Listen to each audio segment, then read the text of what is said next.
You have the voice of Fergie and Jesus, Shane. Jesus, man. My humps. My lovely lady humps.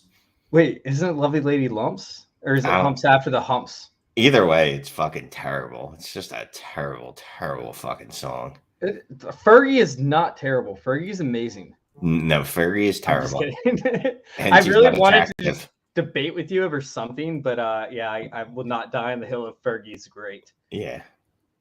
I can't do that. I cannot die on that hill. I'm excited to be live though, man. I'm excited. I've been thinking about it all day. Unfortunately, I wasn't able to prep as much, but I'm excited to go live, man. I like talking football. Oh, I don't know if you got a chance, and you probably not because you got better shit to do and you think you're better than me. What? I had the Dynasty Trades in 5 live stream last night, and apparently I was pretty feisty from what I hear. You were feisty, huh? Yeah, me, of all people. Yeah, man, this is what I love to do. This is like the one thing I'm passionate about, this and trying to bang MILFs. I mean, that's all my life's about, really. Obviously, trying to bang MILFs and talking fantasy football. Right. Got it. Yeah. Oh, look at this. I haven't seen Hollywood Titan in our chat in a minute. What's up, Hollywood? Hollywood Husker in the chat. Oh, man, I'm excited. All our people are showing up. Fly Meatwad. Dude, I'm ready to rock and roll. I don't even have an intro topic. Is there anything that we could talk about that is just so nonsensical that we should waste time on it, or should we just hop straight into the show? Up to you, because I'm down for either. Fantasy football. All right, let's do it.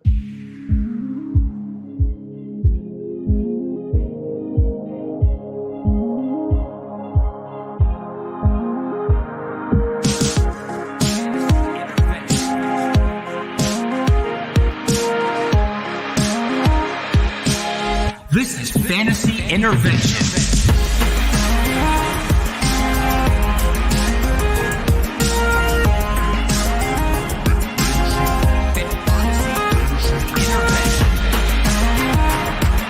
Now here to intervene with your fantasy life, Shane Manila, Jacob Sanderson, and Chase Vernon.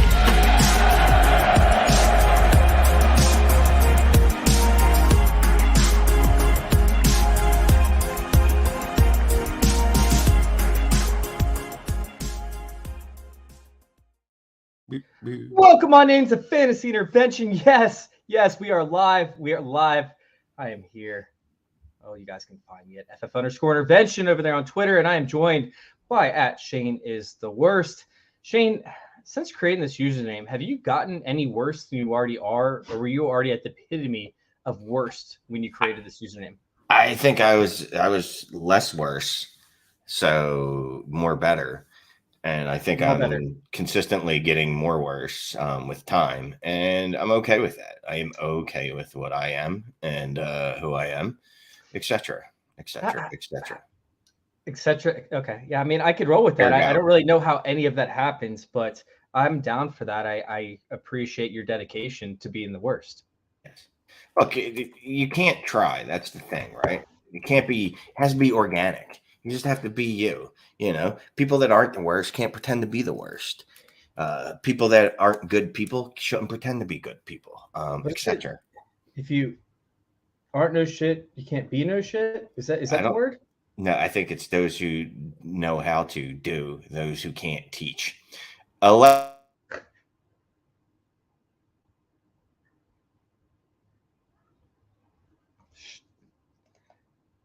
Shane, you somehow went on mute throughout your entire monologue there. I was like, is that me? I was talking to Alexa. She every once in a while she likes to she just likes to turn my lights on when I didn't ask her.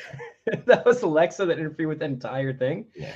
That's fun. That's always a blast. We got Dave in the chat. We got Jamie in the chat. Hollywood Titan, Jax. Dude, the room is full, man. You brought up Fly Meatwad, Huskers in here. This is going to be a fun episode. We're here to break down some of the rookies, where they fall, are, I guess, viewpoints on whether or not they're overvalued, undervalued. We're going to compare some of the trades that we've seen to give you guys an idea of how to either acquire or dump some of the rookies, depending on where you got them. Like, for example, I ended up getting Zach Charbonnet in a league because he fell to me at 204. And honestly, I didn't want to take him, but I just felt like value is too good. So now what can I move him for? And we're going to discuss some of that. Oh, not to mention, I guess, let's not even waste time. I want to start out this episode with a question that's not fantasy football related. Sorry to everybody that's in the chat that wants to hear straight fantasy football. But I got to ask this question to you. Is Matt Ryan a Hall of Fame quarterback? Because I've been going to battle for 2 days now. This thread has not died in terms of I just don't see anything special that would get him into the Hall of Fame. Overall, he's average for what we've seen. Sure, he's top 7 in passing yards, right? And he has this index that we've seen on Pro Football Reference where they give them certain scores, right? To say, oh, this player should belong in the Hall of Fame according to the other players at his level. But in 100 years, there's only been 36 quarterbacks inducted into the Hall of Fame, right? And each one was special at the time that they played, outside of arguably Warren Moon, which I still think belongs in the Hall of Fame. Isn't he? He's not in the Hall of Fame. No, he is. That's what I'm saying. I think that he deserved a spot, but he was probably the worst quarterback in the past 25 years to get inducted. Anybody worse than Matt Ryan? Maybe Kurt Warner, but Kurt Warner won 2 Super Bowls, and he was magical in the limited time that he played. But everybody's like, oh, Matt Ryan's top 10 in touchdowns and top 7 in passing yards since joining the league. And honestly, yeah, that's great. But outside of the loss that he had, 28-3 in the Super Bowl, you could tell the story of the NFL without ever including his name. You could just say a prominent quarterback who played great throughout his career and ended up losing to Tom Brady 28-3 in the fourth quarter of the Super Bowl. So for me, I don't see Matt Ryan as anything other than just a compiler of stats. I don't think he's special. I don't think he deserves to be in there. By the time that he's ready to get inducted in the Hall of Fame, his 7th overall passing yardage is probably going to be around 9th or 10th. I just don't see it, man. Are you a Matt Ryan fan to where you think that he is a Hall of Fame worthy quarterback? Did he retire? He's probably going to. No, he's not. No, he's not a Hall of Famer. He's not. I mean, his numbers are inflated because of the era that he played in, right? And you have to take into account what era players play in. Yes. When you're looking at their statistics, it's like that. There's baseball's a weird example, but there's a bunch of players in baseball that are in the Hall of Fame prior to the 1920s or prior to Babe Ruth. They probably had 15 home runs for their career. You know what I mean? And guess what? For their time, that was a lot. But no, I don't believe he belongs in the Hall of Fame at all. This was actually, so there's a second part of this question. Do you think Matthew Stafford a Hall of Famer in that case? And honestly, Matt Stafford was part of the question too.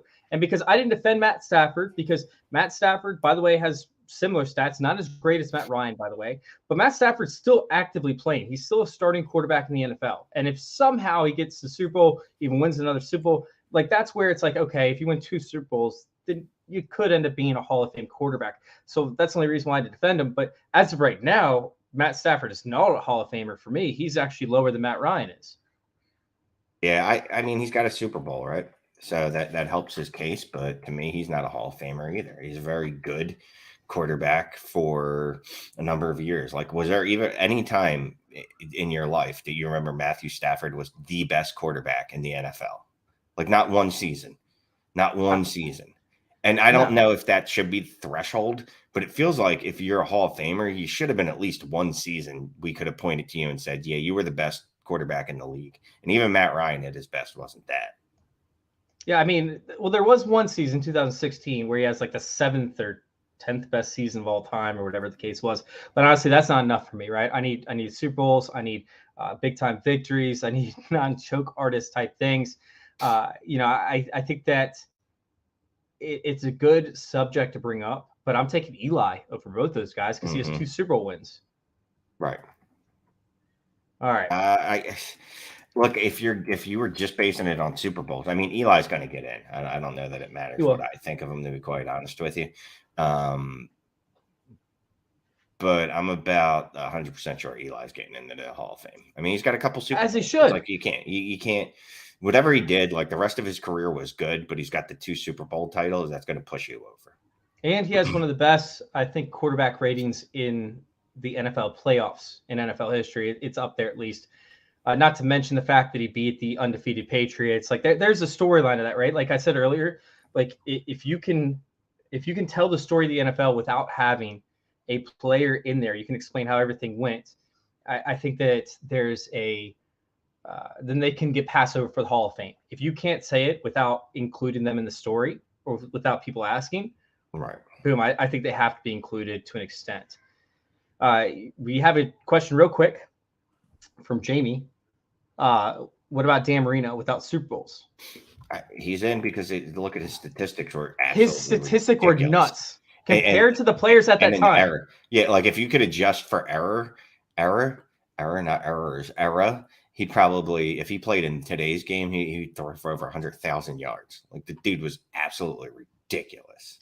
He was, and it's a great conversation to kind of talk around, because people were like, well, Matt Ryan's stats are similar to Dan Marino's, and it's funny because Dan Marino played back when you could sell hit players before they even touched the ball. You do whatever you wanted to back then. Yeah, like that's how great Dan Marino is that Dan Marino has comparable stats to Matt Ryan's stats, and this is 30, 40 years ago. So it's pretty incredible that this is where it lies. Now, let's go ahead and shift gears. Let's jump into some fantasy football. And if you guys are in the chat, make sure y'all hit subscribe over there on YouTube, youtube.com/fantasy intervention. Once again, that's youtube.com/fantasy intervention. Let's go ahead and talk about some fantasy relevant news with the return of Foster Moreau on a contract to the NFL. There was news coming out that certain teams were interested in him. I hate myself because I had him everywhere and I dropped him when I thought that he was done with the NFL. It turns out that he's not. He's back. He signed with the Saints. It's not likely that he's going to play the beginning of the season. I think that teams are expecting him to play about halfway through the season and finish out the season. Obviously, I believe it was cancer that he was dealing with. Yes. And doing very, very well. Is Foster Moreau somebody that you should be picking up in all your leagues if he's not picked up already? Yeah, if he's not picked up already, and he signed with the Saints. He's got a rapport with David Carr already, Derek Carr, whichever one's playing football still. Derek Carr, I believe that. That's the correct one, right? Yeah, and he's a tight end. Take a shot on him. If he's sitting on your roster, if he's sitting on your waiver wire, you got to pick him up. I did not drop him. I dropped him, and it was sad. I was really mad at myself. I picked him up in one of the league, but the thing is Foster Moreau was already almost on the chopping block for me if he didn't end up re-signing with the Raiders, right? Now he's facing target competition. Sure, he has rapport with Derek Carr, but Juwan Johnson's there. Taysom Hill is there. Is that going to take away from his goal line opportunities? Meanwhile, he's had opportunities, right? We've seen Darren Waller exit on multiple different occasions, and Moreau has only given us like one relevant fantasy week. I'm the biggest Moreau stan there was. His athletic score was incredible. I thought what he could do coming out of the goal line packages was incredible. We've talked about it on the show before, like in season. You and Jacob clowned me on him week after week because I loved him so much. And I'm like, start Foster Moreau. You look at our games that we play every week. I always was choosing Foster Moreau as a top candidate to lead, but he always let me down. So for me, I'm going to say leave Foster Moreau, especially with this rookie tight end class and how prominent it was.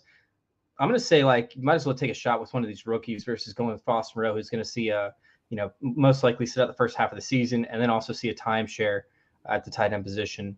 Pretty much see the Adam Troutman role, I think is what he's going to do. That's fun. I mean, there's nothing wrong with being wrong. No, here's the thing. He's a cheap pickup, right? If he's on your roster, there's on your waiver, there's literally no reason not to pick him up. I like it. And, I like my late tight ends, right? I told you about the Chig Conquo, right? I traded him for a 201 and then got Dalton Kincaid at that pick. Amazing. All right. Sorry, I just wanted to toot my own horn for a second, Shane. Thanks for the support. All right. Let's hop on to some of these rookies, right? These rookies because of where the value they're falling. And I'm seeing Bijan Robinson in 2 quarterback leagues go anywhere from the 105 right now down to the 112. I think that's a little absurd in startups. Yeah. Startups. Yeah, startups. Yeah, we talked about rookie drafts last week, right? Like if you want to go check out our rookie draft, just go check out our post last week or article last week. Jamie's in the chat, by the way, real quick. Chase has been on Foster since like 3 years ago. Yeah, he's not lying. So let's go ahead and discuss Bijan being at the 105 to the 112. Do you think it's justified? We're seeing Jonathan Taylor in that range, Christian McCaffrey in that range. Outside of that, there's no other running backs going even close to there. So how do you see that pick? Is it an intelligent pick if you're taking him in the first round? Would you rather fade him? I stopped listening. What? Oh. Christian McCaffrey, Bijan Robinson. Are they smart to take in the first round? Which one would you rather have, Shane? Bijan Robinson. Why? Because he's 7 years younger than Christian McCaffrey, and he's the new hotness. And also because his name's fun, Bijan. And he holds more trade value. I bet he holds a ton of more trade value than what do you call that person's name? CMC. CMC is a 26-year-old running back, which back in the day, many years ago, was the age apex for running backs.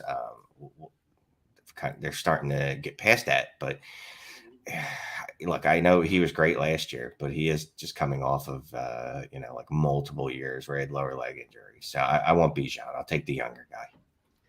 Bob's bringing up the handsome dog that I have right here. Oh, he's so freaked out right now.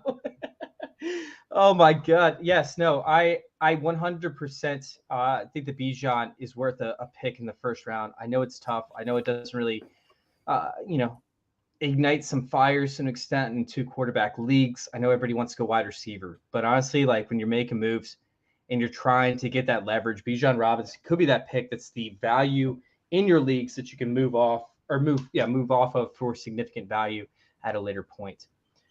Completely in agreement. I think he's actually underrated at that point, and I would probably push him towards like the 110.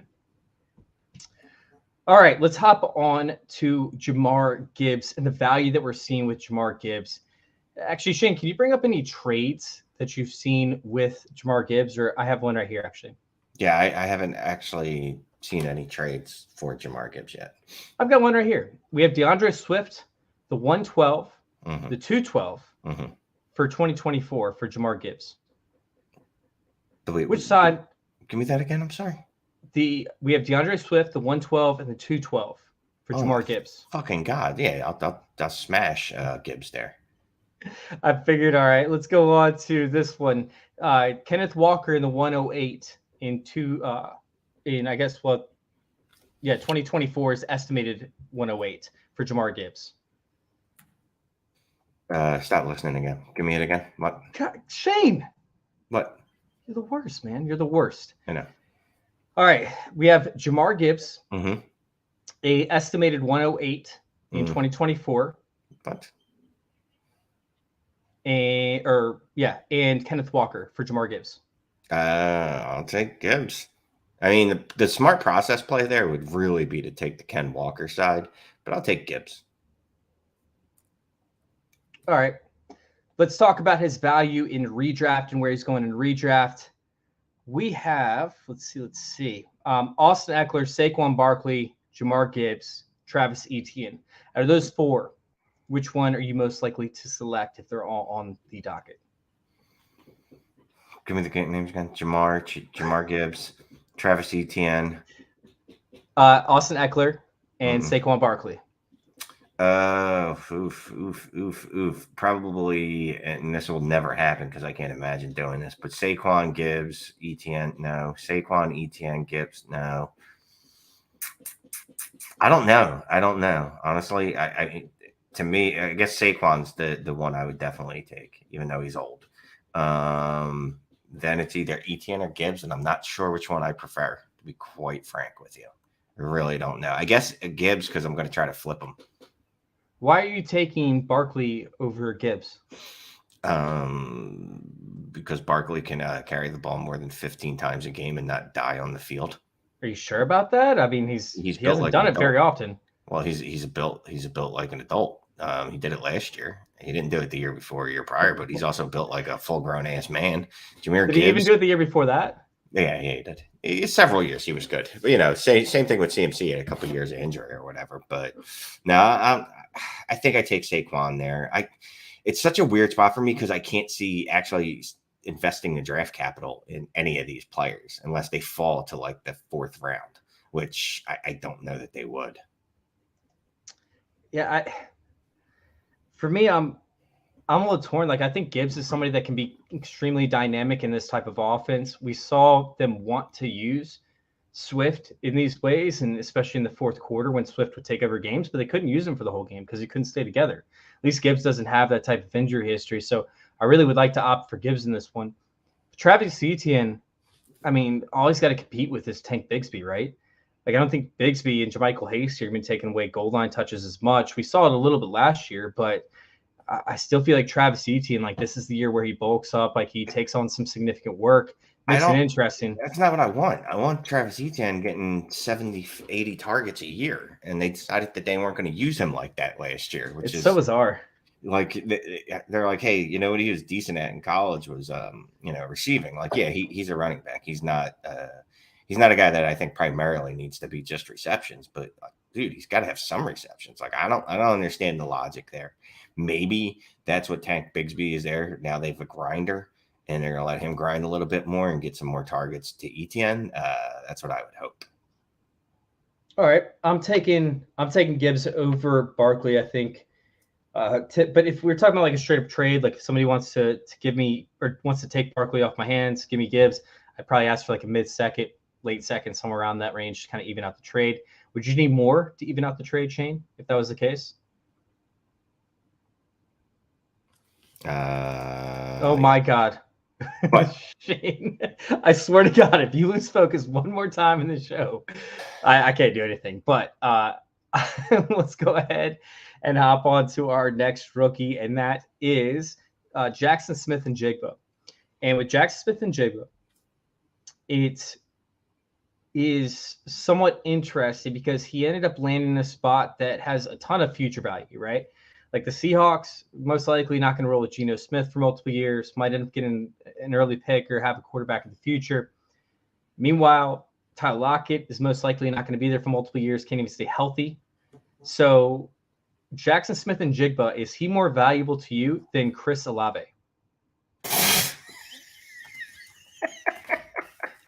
No. I'm just asking. They're going back to back. They're going back to back in draft. Absolutely not.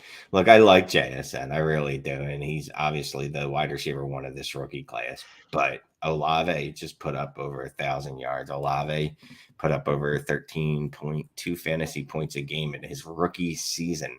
And if you look at his cohorts, the people that have done that in their career in the last, 7 years, if you go back deeper than that, it's also impressive. But you just look at the types of the players that Olave's in company of. Yeah. Look, can JSN do that? Sure. I don't know if he will, though. I know Olave did. And I know that Olave has already proved it on the NFL field. So I'm not going to then go.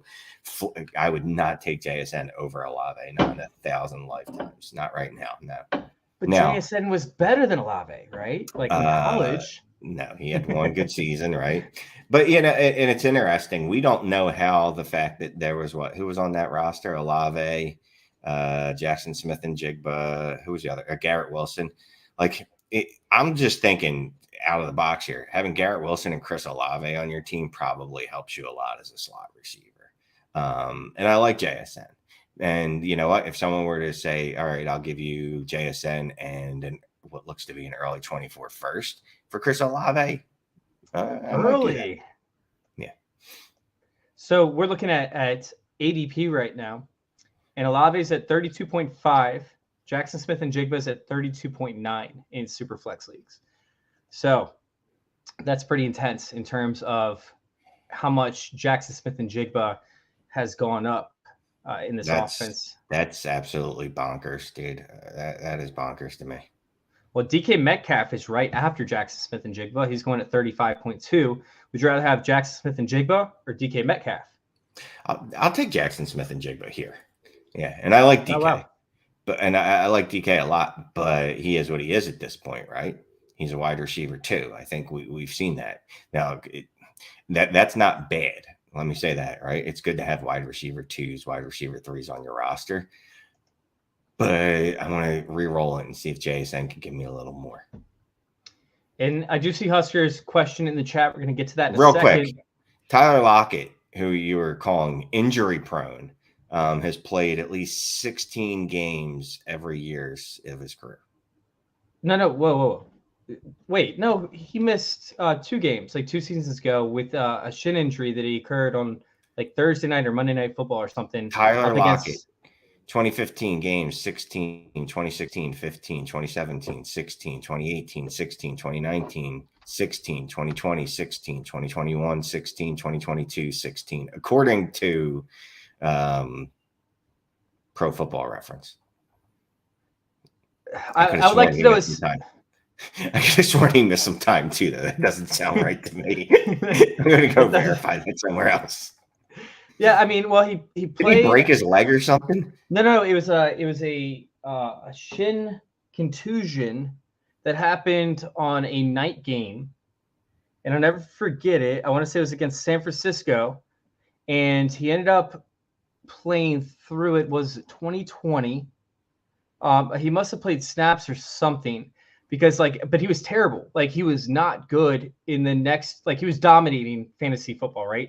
Like he was finishing almost every week as a top fantasy asset, top 12. I think he even made it to like the top 5 at one point.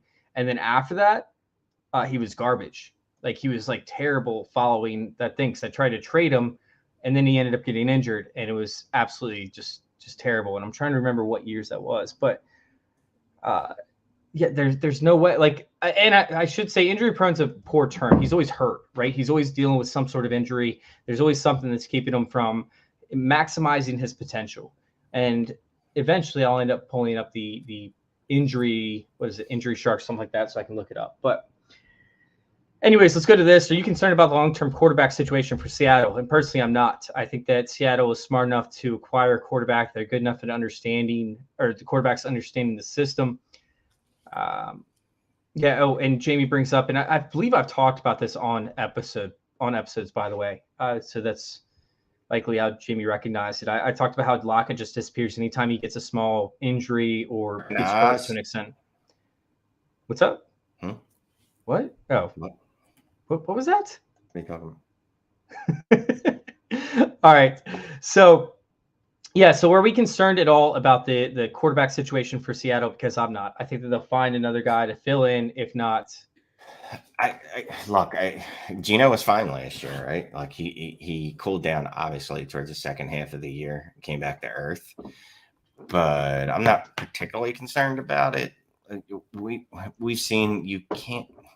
Some NFL teams just figure out how to do the quarterback. Like if you can't worry about situation as much as you can the talent of the players. You know what I mean? You have to hope that basically there's going to be a quarterback situation. The situation is going to take care of itself. At some point, they're going to get a quarterback. Like here's the thing: if Geno Smith turns out to be a pumpkin and Seattle ends up being bad this year, well, guess what? They'll have an early pick, and then they can maybe then go get a quarterback if Pete Carroll lets them this time, even though they had the 5th overall pick this year and decided they needed a cornerback. But whatever, you know what I mean? At some point, they'll just relieve Pete of his duties and not actually tell him and just be like, no, you're still the coach and you're still running things, buddy. And then they'll just draft a quarterback and just give him some gum so he can be happy.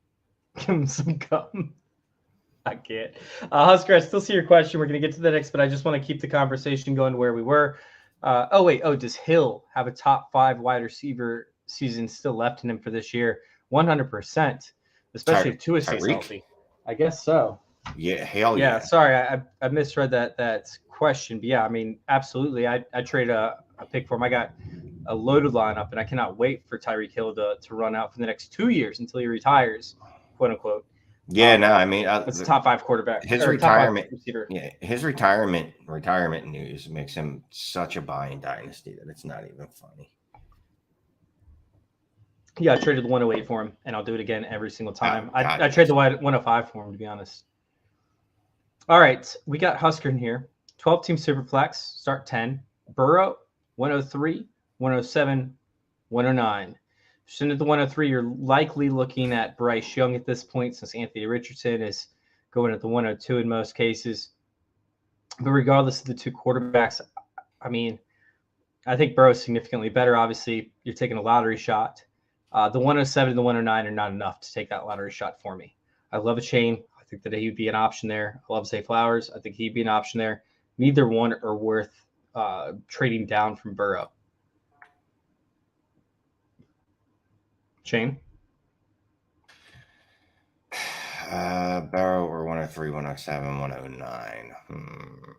If that 107 was like the 104, 105, I could talk myself into this. We're going to get Jahmyr Gibbs or something. Yeah, like if I could talk myself into like, hey, I got Stroud and Gibbs or JSN and Stroud and another pick.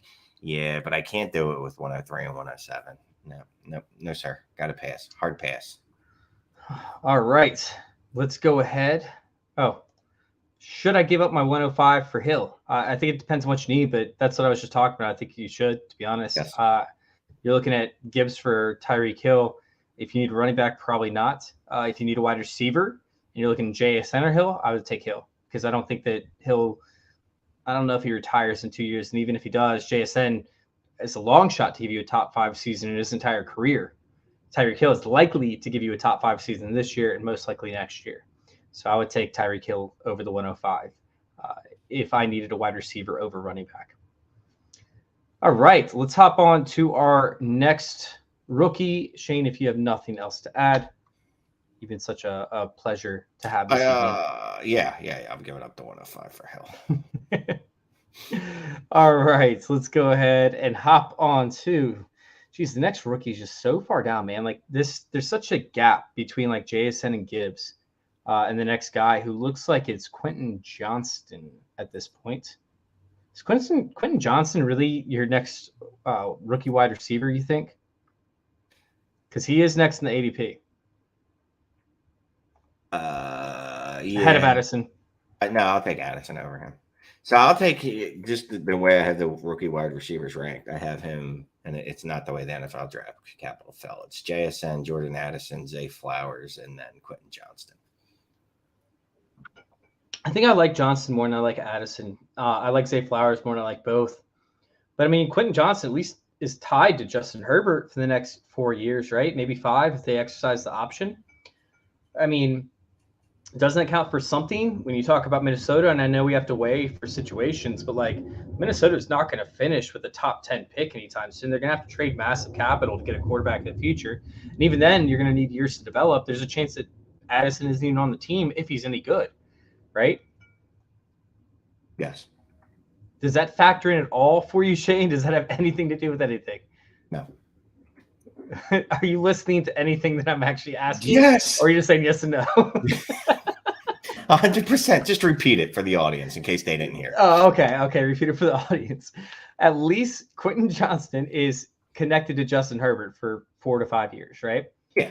Addison might not be connected to a quarterback. There's no way that Minnesota finishes bottom 10 to get a top pick at a quarterback next year. So they would have to trade significant draft capital, which they've been, against doing since showing that how many years now in a row since Teddy Bridgewater, right?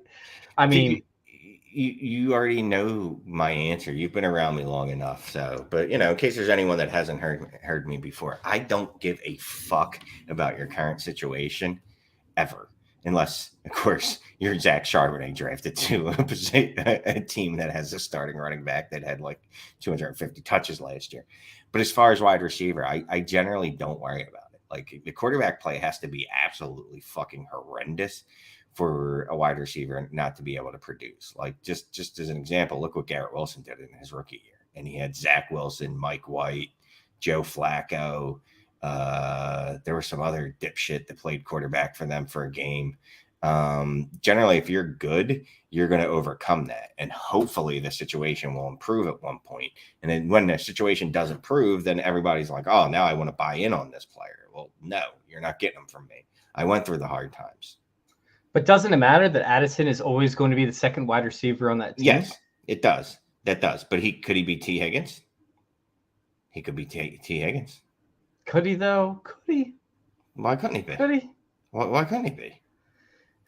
I mean, he's got average. Well, I guess he could to an extent. But, I mean, I just don't like Addison, man. I can't get behind it. I don't like Addison. The situation works for me. I wouldn't hate it if any other rookie wide receiver landed at the same spot he did. But I just can't stand Addison. I hate his athletic profile. I don't think he's a good player.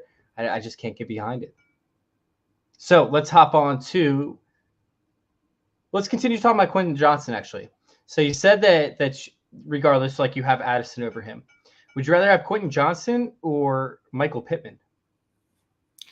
Michael Pittman. I've seen Michael Pittman get at least 25% target share in the NFL.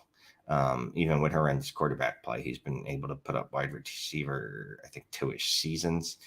So I don't think he's an elite wide receiver, but I think he could be a high-end wide receiver too. What about, let's say, George Pickens? Or Quentin Johnston. Wow. Oh, geez. This is a good one. That's a really good one, actually. Yeah, that's a hard one for me because, I'm not really a super fan of either of the guys. But I think I would take the reroll with Quentin Johnston only because he's the new shiny toy, right? So George Pickens, like I've had him in leagues and I've tried to flip him and I know what his market value is and I know what it isn't. If Quentin Johnston goes out there and gives me a George Pickens year, well, then he'll be the new hotness and I can maybe flip him for more. That makes sense. What about Jerry Jeudy, Chris Godwin? Chris Godwin over Jerry Jeudy Quentin Johnston over Jerry Jeudy. Jesus Christ. Quentin Johnston over Jeudy, but Godwin over Johnston. All right. Well, we got our next player up, which is Zay Flowers. Are we taking Zay Flowers over Godwin or DJ Moore? Which, by the way, Fly Meatwad, I think is looking at sleeper ADP because he nailed that one. Those are the next two guys. Traylon Burks is right after that if you want to include Traylon Burks. Market situations, but pretty stable. Yeah, I could see if you want to reroll. I'll say that. If you wanted to reroll and just get younger, especially from Chris Godwin, because he's 27, right? DJ Moore's still 25 somehow.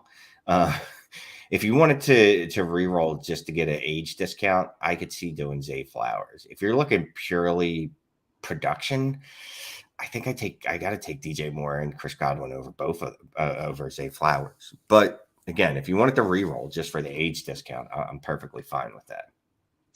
Yeah, I'm 100% cool with taking Zay Flowers in this one. For me, Chris Godwin is still head and shoulders above the rest. With Baker Mayfield, like he cannot throw outside the numbers, right? Like he can't. We've seen it time and time again. He just cannot connect. So Mike Evans for me is massive fade. Meanwhile, Chris Godwin wheels up. Like we're going to see the same production. We've seen Chris Godwin for 4 years now, even before Tom Brady. Yeah, I love Chris Godwin. He's a guy I bought in more than a few leagues.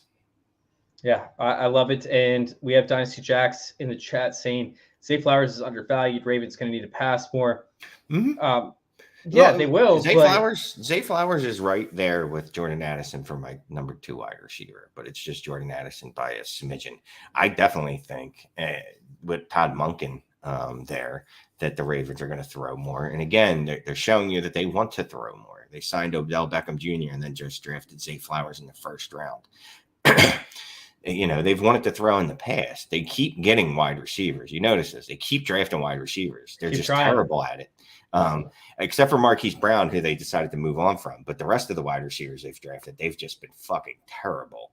But they want to throw. Yeah, and I think that we actually see them throw more often, whether Zay Flowers is getting enough targets to be relevant because they have 4 passing options if you include Rashad Bateman. I mean, like, I don't know if that's an actual real option up until 2024. But I think that between 2023 and 2024, Zay Flowers' value should skyrocket significantly. I'm going to be trading for Zay Flowers midseason after he has a couple of bad games and after they go back to the run game. I don't think they're going to go back to their run game, but I don't know that he's going to. Zay Flowers feels like a guy that he's going to pop immediately to me. Like I don't think he's going to go out there and put up like top 12 numbers, but he's definitely a guy that I could see putting up easily a wide receiver 3 season as a rookie. So you think he's going to increase in value between week 1 and week 10? I think he could. Yes, sir. Okay. Yeah, I think that he's going to decrease slightly in value between week 1 and week 10.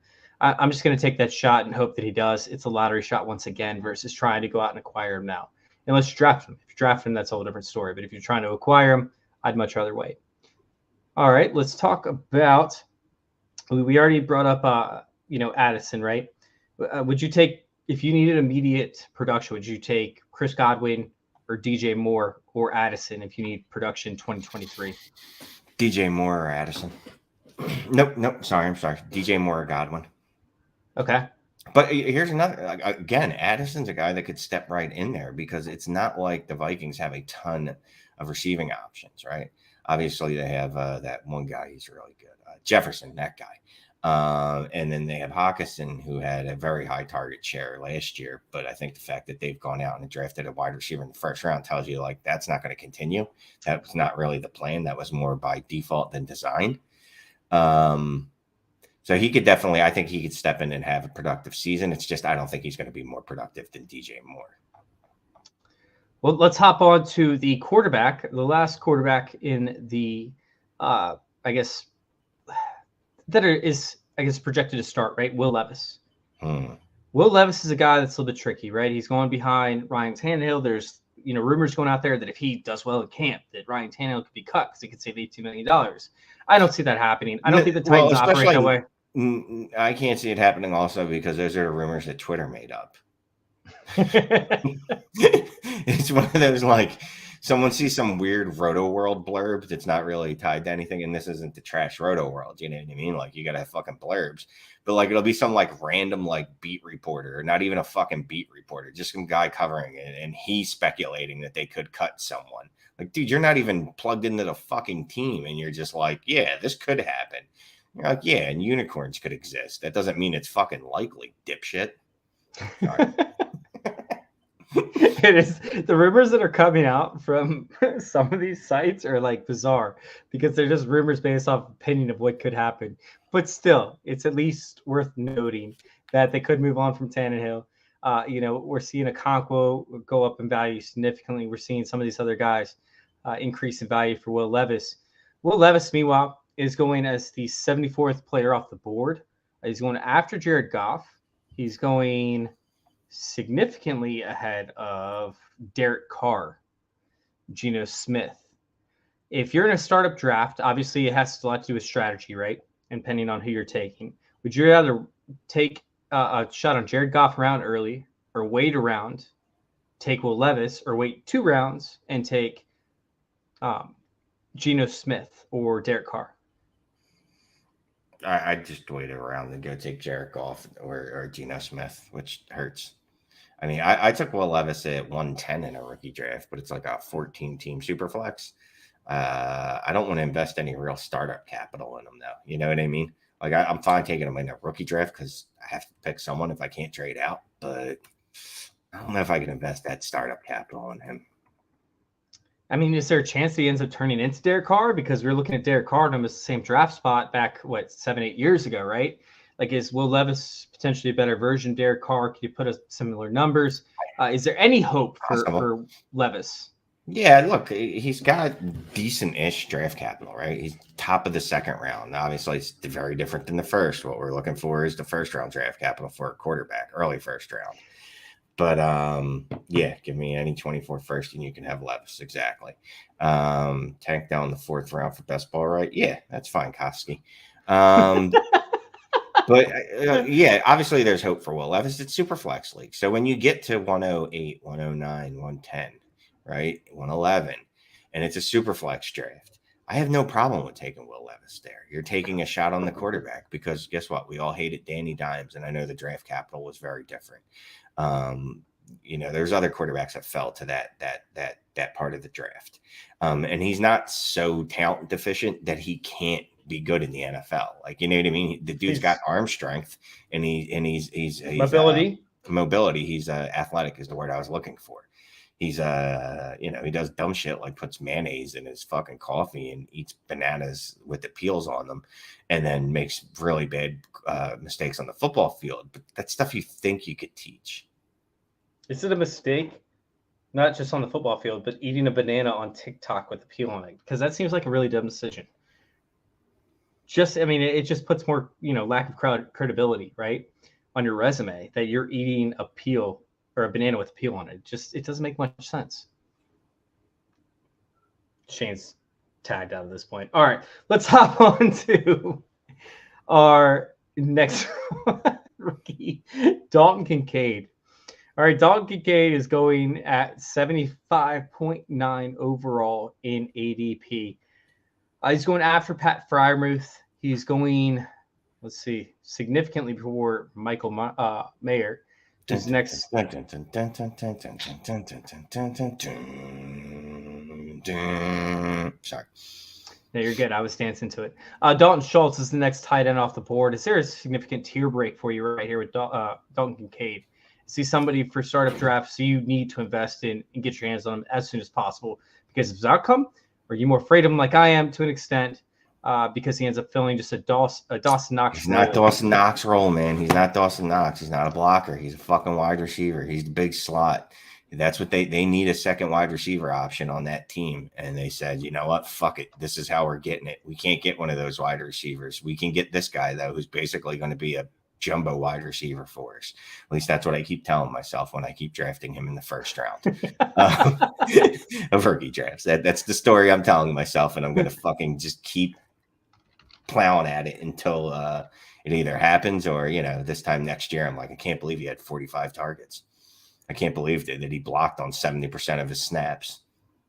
I mean, it's not like Dawson Knox ran routes on 88% of his snaps. Dawson Knox was always running routes.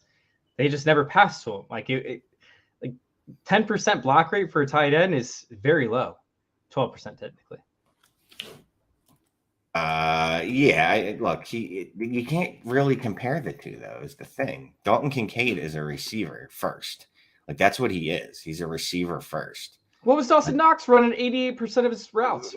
He's not good. Like, he can run routes all he wants to, but he's running wind sprints because if I'm Josh Allen, I'm looking down the field and I'm going, no, fuck this guy. I'm just going to fucking YOLO it to Gabe Davis and see what happens.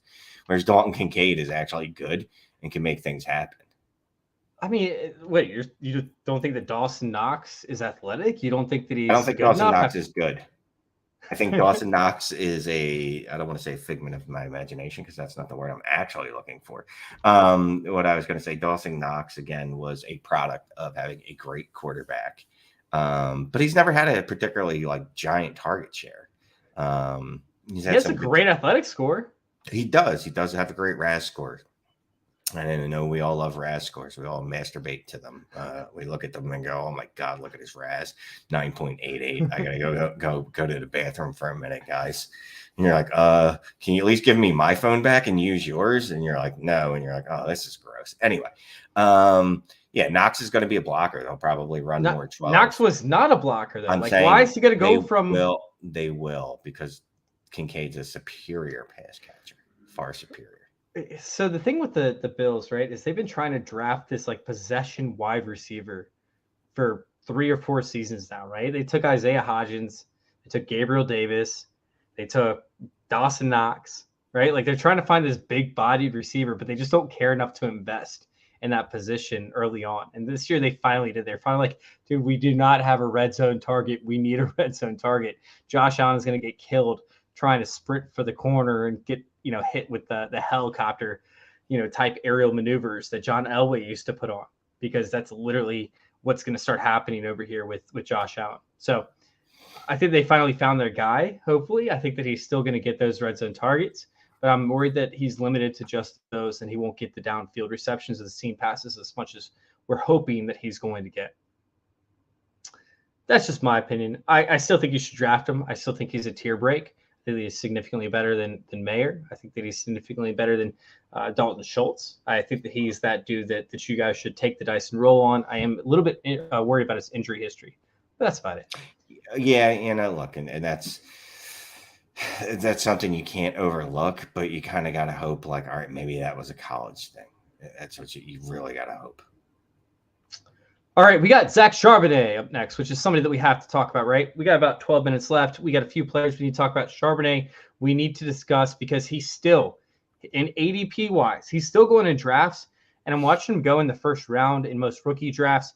He's going 77.8th overall in startups, which doesn't really make sense to me. Cam Akers is behind him. Aaron Jones is behind him. I can understand Aaron Jones a little bit more.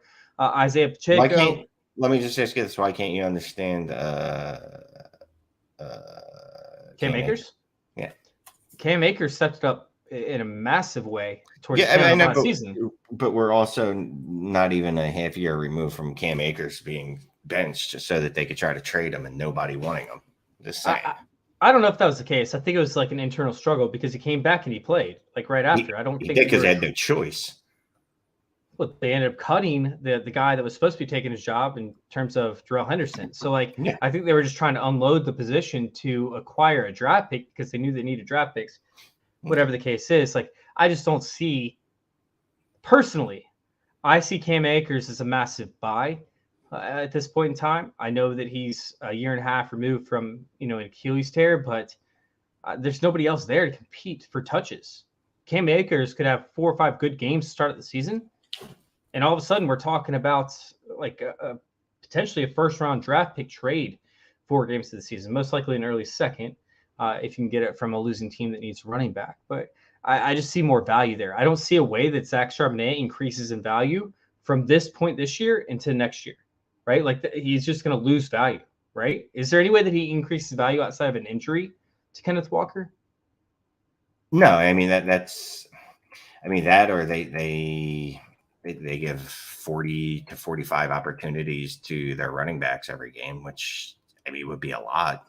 I can't imagine they would do that because even in the heyday of when Chris Carson and Rashad Penny were both healthy for like 2 weeks together, like I don't think they ever did that, right?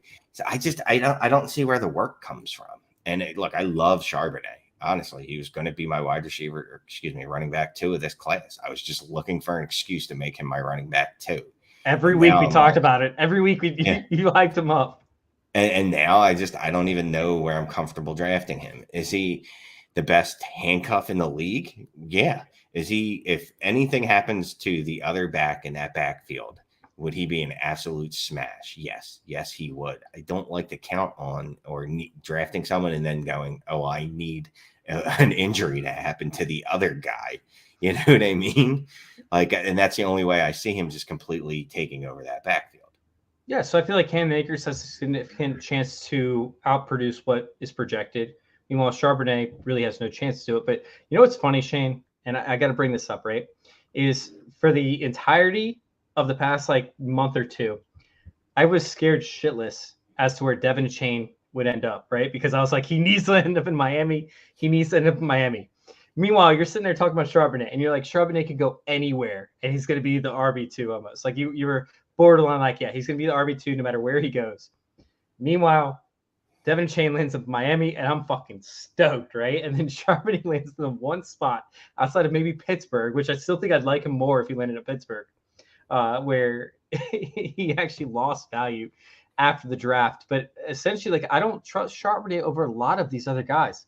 I mean, would you rather have Devin Chain right now or Charbonnet?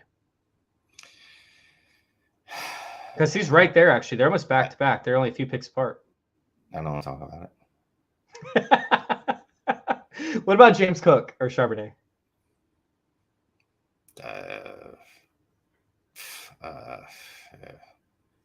No. Kendry Miller? Kendry Miller. Oh, Kendry Miller. Kendry Miller is the furthest one down that I was just reading. Yeah, honestly, I don't even know. This is just, I don't even know how. Honestly, I was hoping for clarity out of this. What do you call this thing? This NFL draft with the running backs, and all it did was just make shit 1,000 times worse for me. 1,000 times worse. We have 3 running backs I'm 100% comfortable with, including a Chain now, considering his landing spot. And then after that, it's just an absolute shit show of what the hell just happened here? I don't understand. Yeah, it was brutal. That's why I at least had to bring it up. It was even in the description of the YouTube page. We're going to talk about it tonight. So I 100% had to bring up that pain. I'm so sorry for everybody that was believers. Zach Charbonnet. It turns out that he's just going to be, subpar running back for fantasy football. Probably great for football as a whole. Let's go ahead and move on to the wide receivers because people are asking about it. Let's go to Josh Downs real quick. Are we going Josh Downs or Rashad Bateman or Jonathan Mingo, who, by the way, Jonathan Mingo has shot up draft boards, and I'm not really sure why. Because he has second-round draft capital. I get it, but I don't there's other receivers. I know. I'm just saying that's why. I mean, trust me, I'm not all in on Mingo either. I get it. But did we miss the boat on Mingo? Are we going to miss the boat? He's making it out of some rookie. That's fine. I'm fine missing. I'll draft him because he has second round draft capital, and the running backs didn't come through the way I needed them to. Like in a perfect world, I wouldn't draft any wide receivers in the second round of this rookie draft. But he has second round draft capital. Rashee Rice has second round draft capital. Marvin Mims has second round draft capital. Jaden Reed has second round draft capital. These are all guys that I'll take in the second round. Mingo probably at the bottom of that list. But that said, I'd take Rashad Bateman over him. Is Josh Downs outside of all those guys for you? Yes, he's below all of them. I mean, he only had third round draft capital. It's not like he was that far out. No, it's not. He's not. But no, I don't want him. I didn't like him before the draft. He was one of those guys where I needed the draft capital to force me to like. You know what I mean? Where I go like Jonathan Mingo. Like I didn't like him before the draft. Now I have to at least consider him though, right? And I have to go, well, he's got second round draft capital. I can't just ignore that. Like I have to go, all right, when I'm looking at the draft picks, and I'm looking at who's on the board in the second round, am I taking Roschon Johnson, who was drafted in the fourth round of the draft, or am I going to take Jonathan Mingo that was drafted in the second round? I'm going to go with the wide receiver with the better draft capital. All right, well, I got to bring up this comment from Hollywood Titan then. We got Jalen Hyatt or Cedric Tillman.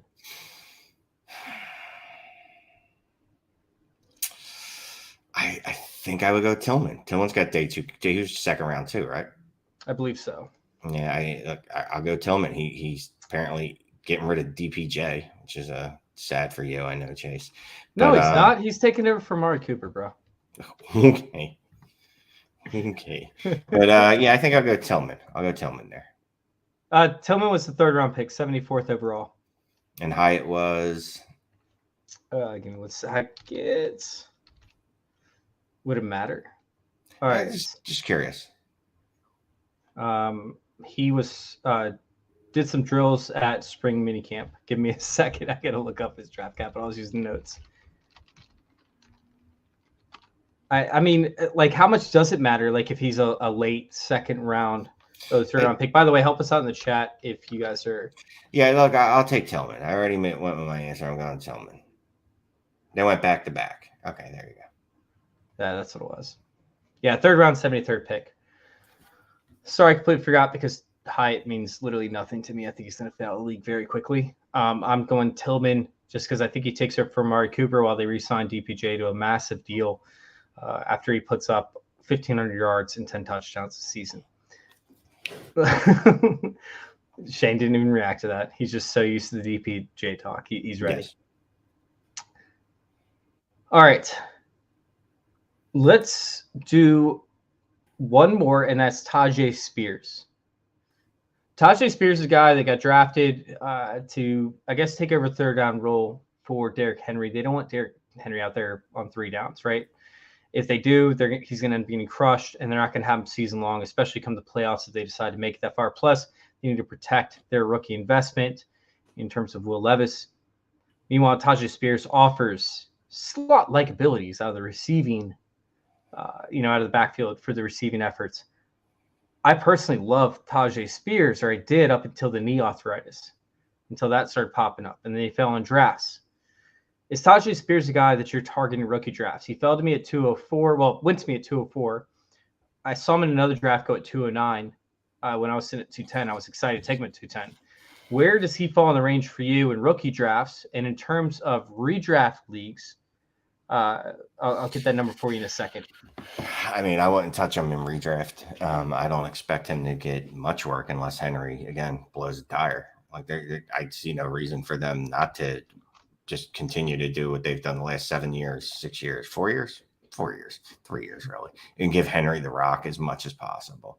I meant startups, by the way. I apologize. Startups is where I was going to. So, like, Tyjae Spears or James Conner? Jesus Christ. Tank Bigsby's in there too. I think I'd take James Conner. Yeah. I'll take Spears over Bigsby. At least there's a path to Spears being the starter there next year. I got a feeling that they're just going to draft another running back and make it a committee because you don't replace Derrick Henry with one human. So I'm leaning Conner, and then I'll still take Spears over the other guy, Bigsby.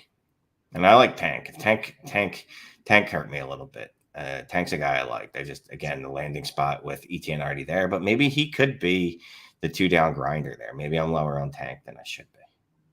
Yeah, I like Tank. I wish he would end up in Dallas, right? Because he could take it over for Tony Pollard after he left this season. They got to draft a guy. Next season would have been great. Would have been magical.